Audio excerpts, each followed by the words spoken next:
Hello, everybody. Welcome to Popcorn Planet. I'm Andy Signor, and it's time for part 3 of the best films of the decade. I'm breaking down all the films from 2010 to 2019, and now it's time for part 3. That's right, the year 2012. Roland Emmerich's film was not released now, but a lot of other films were. And it's time to break them down. This was another hard one for me. Especially the back half. I'm always, when I go back with enough time passed, I usually know the top 5 pretty good. And then it's that bottom 5 where I'm just jockeying through a lot of choices. So I'm going to break through my top 10 in order. I'm also going to go through worst of the year, as well as the ones that didn't make the cut and some that almost made the cut before I get to my top 3. So let's start with number 10, starting with unexpected choice. I didn't think it would make it there, but due to its creative rebootingness and its honesty, its funniness, I got to give Lord & Miller's 21 Jump Street a props for being number 10 on this list. It's a solid buddy cop comedy. And like I said, it's a really rare reboot that worked.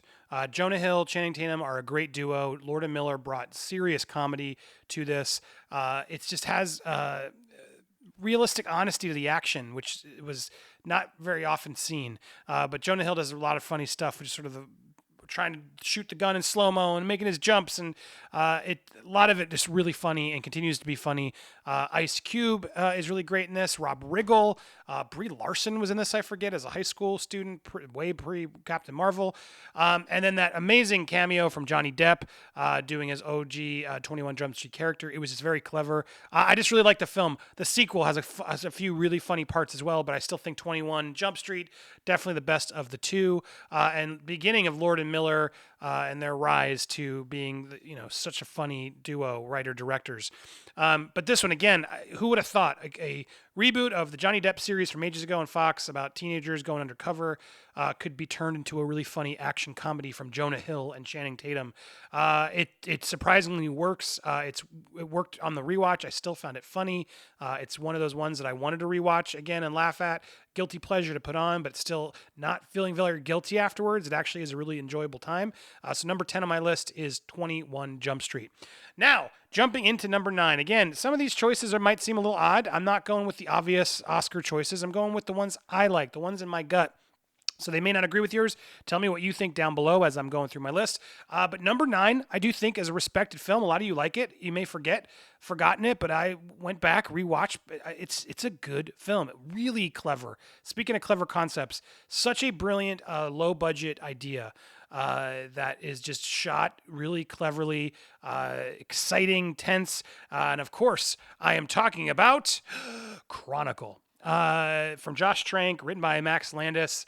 This film put them both on the map and made them both huge deals. And it was a really clever way of doing found footage and following these kids who stumble upon some sort of glowing item and then stumble upon their own superpowers that we then get to watch as they're filming it all go down. And you're watching this tape and all the security footage tapes of this sort of everything going awry. And so you got two, Michael B. Jordan, Dean DeHaan. I don't remember the third actor, but the three of them really great together, trying to learn their powers. And then you suddenly realize, well, one of the three might not be wanting to use these powers for good. What happens when you get that power and you become power hungry and it sort of takes over? It's a cool idea. It only gets cooler and cooler as the film progresses. I think it does hold up. It's a clever concept of what if real kids gathered superpowers in this day and age of filming themselves for YouTube, etc. It still works. The effects are cool. Like I said, the premise is really cool. Chronicle holds up. I like it. I think it's worth mentioning in the films of 2012. Next up, it's actually a tie, kind of, but I'm going to put one first. But they're sort of related by accident. I don't believe they were related by purpose. But number 8 on the list, Dredd. Carl Urban brings back the character of Dredd and does, I think, a way better job than Stallone. Even though I enjoyed Judge Dredd, Stallone, this one goes more to the comic book roots and creates this really cool, grounded character and puts them in an amazing, fun action sequence. The premise of it, though, is very similar to number 7 on the list. That's right, The Raid Redemption. Came out in 2011, but actually released here in the U.S. in 2012. The Raid Redemption, some of the best action sequences I've ever seen. They're just fantastic. But sadly, a very similar concept to Dread. Cops have to go to a building, clear it out, and then it's several levels of bad guys that they have to clear. And they were filming this movie at the same time. I don't believe Dredd was out there trying to copy the Raid, even though a lot of people think it is.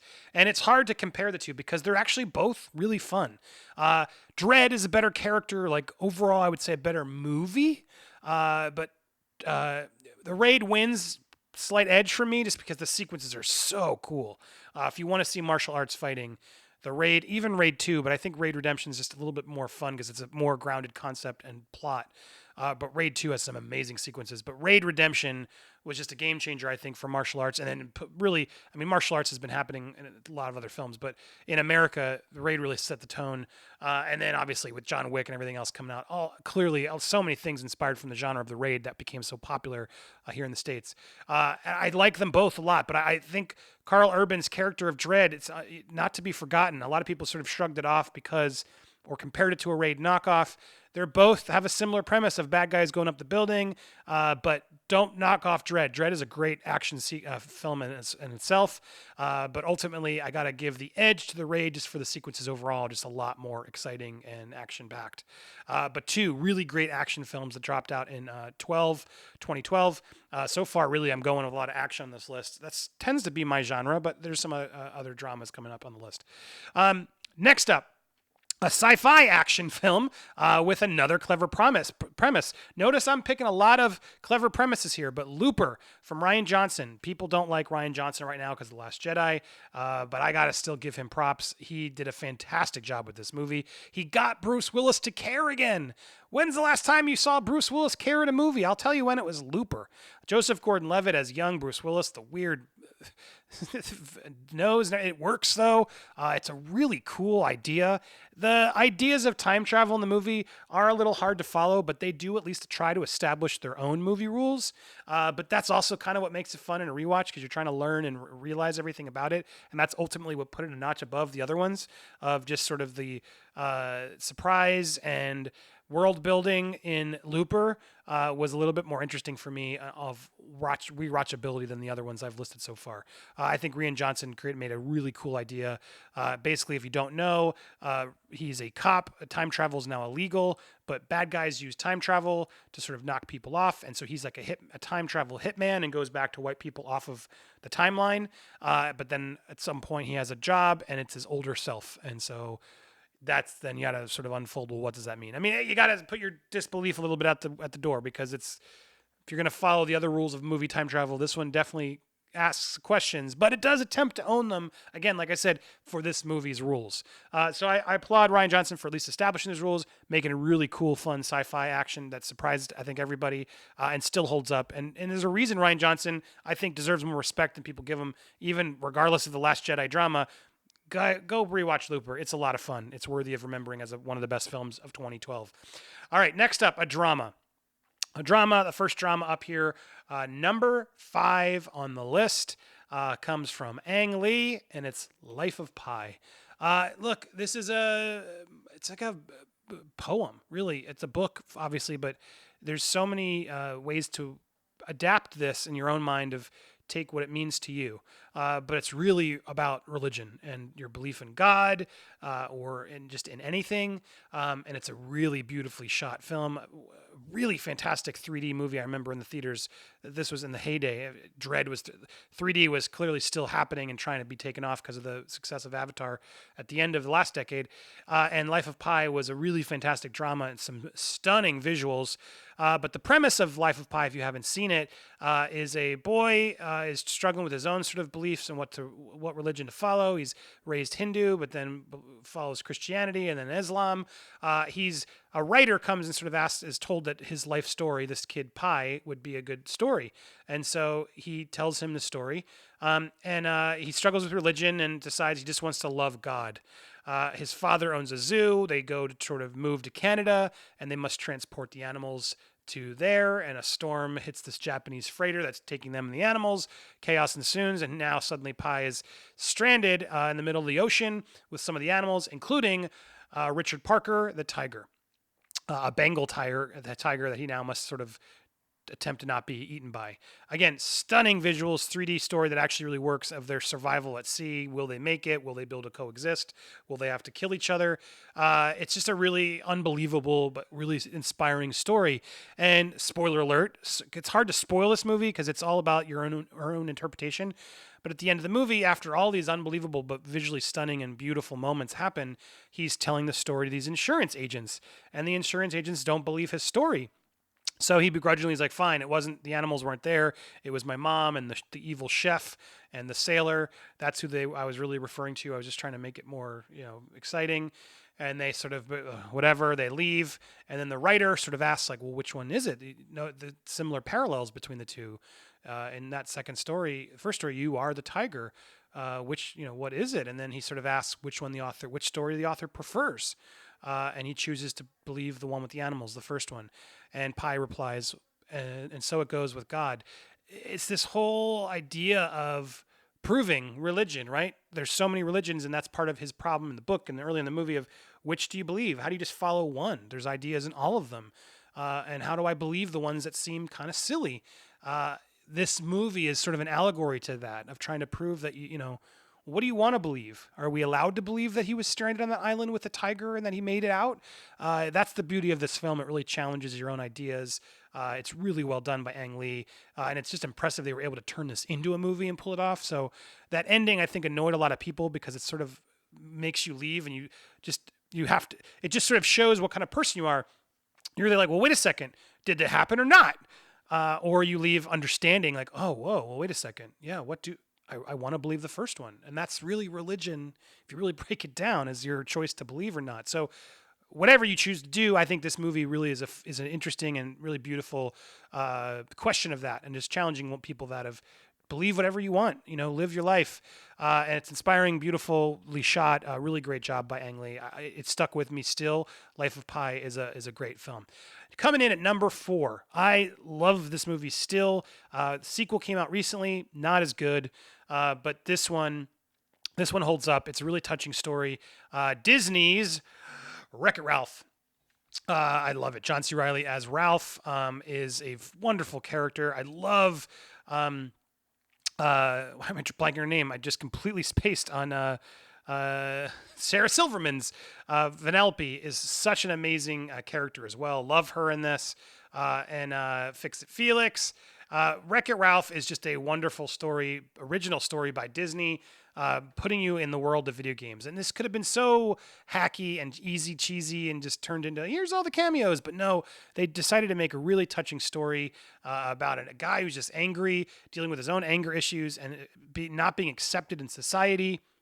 And everyone who sort of looks down at him and elitism, and wanting to go on your own path and try and not be the person that people think you are. Are you allowed to go live your own life and do something else? Do you have to be written as the way the world tells you are? There's a lot of really impressive themes in this movie. And so as he escapes his own game, runs into Vanellope, and they have just this amazing bond together to sort of go on their own adventure, similarly trying to not be what everyone is telling them to be and be their own people. And it's a wonderful story for kids. Visually, so well done. The animation is spot on. Directed by Rich Moore. I really think this holds up. It's the end with Ralph and getting the medal from Vanellope. He realizes what's really important in life. I love this film. My kids love this film. The sequel was fun, that it felt like it was trying too hard to sort of please a new generation of everyone on the internet. And this one, and it lost a little bit of its way. This one, yes, it hits a lot of the video game characters, but I think it's a great idea. The fact that Mario and others didn't do this movie because they didn't know how great this was going to be made it better, because it forced them to sort of focus on the story and not just the cameos. And the cameos are fun, but the film itself, I think, underratedly, you take another look at it. It's really great themes for children, exciting, fun, all that. So I love Wreck-It Ralph. It's one I've seen a bunch as a dad, and I still enjoy it every time I watch it. So that speaks a lot to it. All right. Now, I'm going to my top 3. Before I do that, it's time to share some of my movies that didn't make the list, the ones that almost made the list, as well as the worst of the year. And there were a few to choose from. Before we get all that, enjoy this quick commercial break to support the channel. Thank you so much. There we go. Either the pre-roll worked or it didn't. All right, next up, I'm going, like I said, before I get to my top three, I want to talk about some films that didn't make the list, that almost made the list. Zero Dark 30, really fantastic film, but it just wasn't my favorite. It's not one I want to rewatch. I think Jessica Chastain gives a great performance. It is a strong film, but just didn't make the ultimate list. Another one that I really wanted to make the list was Perks of Being a Wallflower. I think it's a really good coming of age story. Great performances by Ezra Miller, Logan Lerman, Emma Watson even does a great turn in it. It's a good coming of age story. I do like those. Some of those can be really good. More will show up in the lists as we go. But just ultimately, it's not my favorite of that genre, but it's close. Some really beautiful stuff in it. Pitch Perfect. I liked it. Anna Kendrick, really, it's kind of a fun, cute. If I'm going to pick a romantic movie with the music and all, I liked it of its time, but not enough to dedicate it as my top 10. But I do want to mention it. Skyfall. I liked Skyfall. Beautifully shot. It's interesting. It's not my favorite Bond. I think it's just slow in parts. The ending gets a little Home Alone to me. It gets lost in sort of it's like a Rosebud sort of Citizen Kane ending of who cares? It wasn't as exciting as I wanted it to be for me. I did, though, enjoy it. It's a good film. It's got some creepy scenes in it. It's not my favorite. I still think Casino Royale is the best of the Daniel Craig Bonds. Great origin for him and introduction. But Skyfall, good enough. I wanted to mention it, but it didn't make it to my list. Ones that didn't make it. The Hobbit, no, not a fan. Just not a fan. The Hunger Games, really disliked the first one. It's just really weirdly made by Gary Ross. I don't like it. Didn't like it, but got to mention that was a big one this year. Amazing Spider-Man, not on my list. And then Lincoln. Look, it's a great play. Daniel Day-Lewis is great as Lincoln, but it's just like, I had no need to watch it again. I don't feel like there was a lot of creative choice in it. Just like, let's let Daniel Day-Lewis walk around and do a stage, but he'll be on some sets and some real grass. Look, I understand why it's respected. It just wasn't one I wanted to put on my list, but that's one from this year I forgot. And then the worst of the year, the nominees were Battleship, woof, John Carter, but both of those weren't as bad as the worst of the year. John Carter's actually not terrible. It's just we've seen a lot of it before because everyone's borrowed from a story, but John Carter, underrated. Try it again. It's not as bad as people sort of painted it out to be. Battleship's pretty dumb.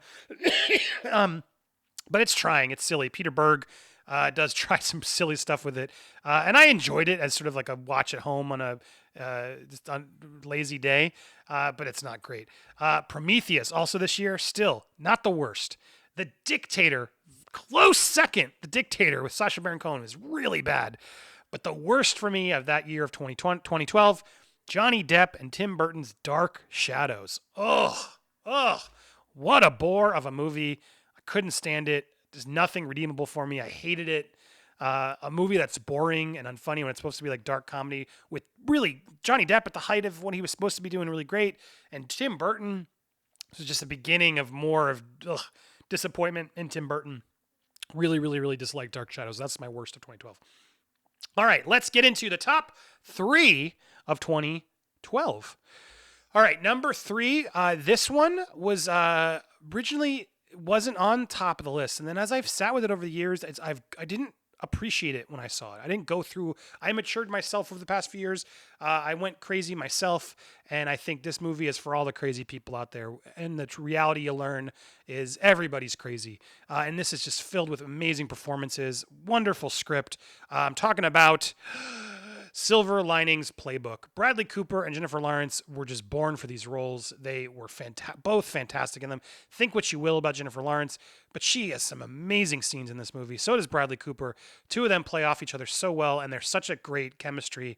I remember liking this movie, but then I don't know why I didn't appreciate it as much when it came out. Probably just because I was stuck in my own story.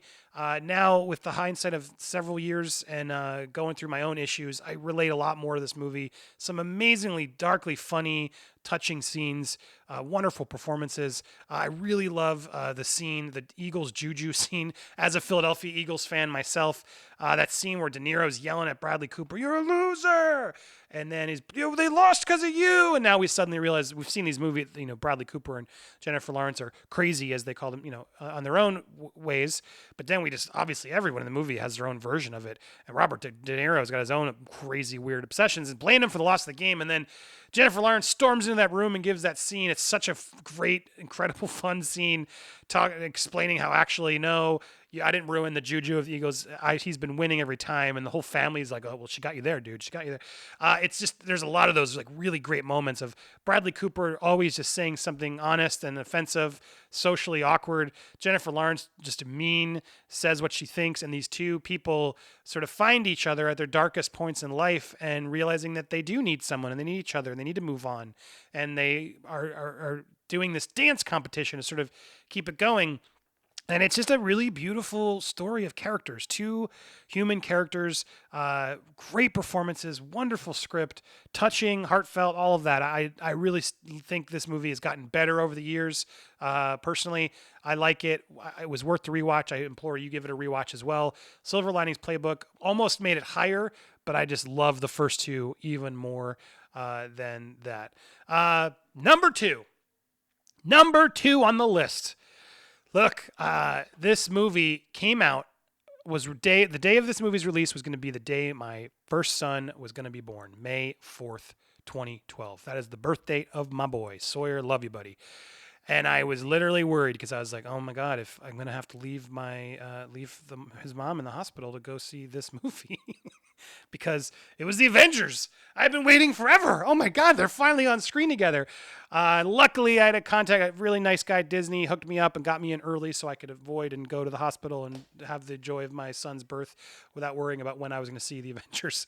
But man, it did not let me down. It was such a great film. It is. Joss Whedon pulled it together. Say what you want about the MCU and its franchises. The Avengers was a pinnacle moment, such a strong moment of bringing this ensemble together. So much fun. It just that 360 of those characters finally together. It's just like what I've literally behind me. I've been playing with all these toys my whole life as a kid, and finally being able to have those. I thought I had them one year to have those figures together, like. It just felt so cool. There's that shot where Iron Man uses the shield and Iron Man shoots against it, and then Hulk's bashing the thing. We got Thor and Black Widow. It's so fun. It's so fun. It's so well done, and just set the tone for like, oh my God, this is it. And then it just gets bigger and bigger, and the movies just got more and more extreme and action packed. But the Avengers. I love it. It's an iconic one of those movies I'll never forget. That you just want to watch with your own family someday. It's gonna go down. It was just an epic theater going experience. So fun to see those characters together. Iron Man, Captain America, Thor. They went on to such other exciting things. But what an important first chapter in bringing those characters together. It's good. I'm a MCU. I'm not going to lie. I loved the MCU, loved the Marvel films. The Avengers was sort of one of those moments where it's like, yes. There's like four or so that I'm like, I love them. The rest of them are good. Don't think I'm obsessed about every Marvel movie, but the Avengers is one of those four. Where it's Iron Man, Avengers, Winter Soldier. Then I have to think about it a little harder. There's a couple others. But those three especially, bam, they're fantastic entries in the MCU cinematic universe. And the Avengers, thank God, did not bumble the landing. It really did deliver some amazing fun action and set the tone for the next decade of a billion superhero team-ups and things that obviously we'll be seeing for many more years to come. But that's where it started. That's where it was the best, and I still got to give it respect. And now that leaves the number one movie of 2012. What do you think it is? Think it over. Enjoy this commercial break. We'll be right back. There it is. Hopefully the pre-roll played. Number one movie of the year. It's the one I said the year it came out. And 2012, I announced it then. It still is my favorite now. And that is Quentin Tarantino's Django Unchained. Look, I love this film. I think it's one of his best. It's just an amazing historical piece, but then it's not. It does its own sort of fan fiction. You're watching Django, played by Jamie Foxx, and I think his best performance. And talk about performances. Christoph Waltz got the Oscar for in this, and he's great because he'd won for *Inglourious Basterds* as the terrible villain, and in this one he's just this sort of fun, weird hero bounty hunter who frees Django in order to sort of win to kill the Brittle brothers. And then in his offer is, you help me, and I will set you free, and I will go help you get revenge on the ones who took your wife. And it's just such a beautiful revenge story because Avengers, it's just like, oh, the days of slavery, right? I mean, gross. I mean, beyond gross, irreprehensible. It's just awful. And so to have a movie where you just see history the way you wish it had gone down, where Django gets to like learn and become free and get his vengeance on these terrible, awful people, it's great. And then you get to watch like Leonardo DiCaprio in this amazing performance. He's just chewing the scenery as this awful racist plantation owner, and you can he's so good in it. He's so strong, and you just want to punch him. But you had my curiosity, but now you've earned my attention. It's so great. All three of them are fantastic in this film. I think it's exciting, it's surprising, it's heartbreaking. It's all the things you want in a movie. But it's just exciting, and it delivers you in a way where you're like, yes, it's exactly what I didn't like about Once Upon a Time in Hollywood. As I was waiting, it attempted to have a sort of similar surprise ending, but it didn't like fulfill me the way Django does. You're like, yes, kill him. I like the way they die, boy. I love it. It's just satisfying. It's well shot. It's respectful, I think, and just such a strong action drama that Tarantino pulled together of sort of seemingly historic, but then making it his own and making it the story you really hope it would, and its twists and turns, and a beautiful character study, great performances all around, camera work, music, everything about this film still holds up for me. It's the one I would want to rewatch the most out of all these films on the list. Avengers, close, but I got to say Django's just a better film. So that's ultimately what set them apart. So I got to say Django all the way. There is one movie I didn't know. I purposely didn't tell you because I know some of you are going to say Dark Knight Rises, Andy. Where is it? I don't like it. I don't like it that much. It's fine. It would have been in my almost list, but I think for the trilogy, it's so overly long. He's hardly Batman in the movie. It just didn't connect to me. Tom Hardy's fine, but Batman hanging up his cape for as long as he does and finally comes back, and then I think that movie is very overrated. Dark Knight and Batman Returns are far better entries in the trilogy for me. That's me. I think terribly sad we lost Heath Ledger. I think it would have been so much nicer to have him as part of that movie, and then without him, it just felt like, ugh, this is a chore. So look, I respect Nolan. I do like the trilogy as a whole. It's a good movie, but it did not make my top 10. It probably wouldn't even made my top 15 or 20, even though I love Batman. I do. But there's one you might be like, Andy, you're crazy. What else do you think I should have put on there? What else do you think I missed? Hit me up on social media at Andy Signor or down in the comments below. And stay tuned for more top 10s of the decade. Next up will be 2013. I have a playlist. Should be here, I hope. You can click on over there and watch all the years you missed. Thanks so much for watching. Leave your list down below, and we'll have an awesome day. Bye, everybody.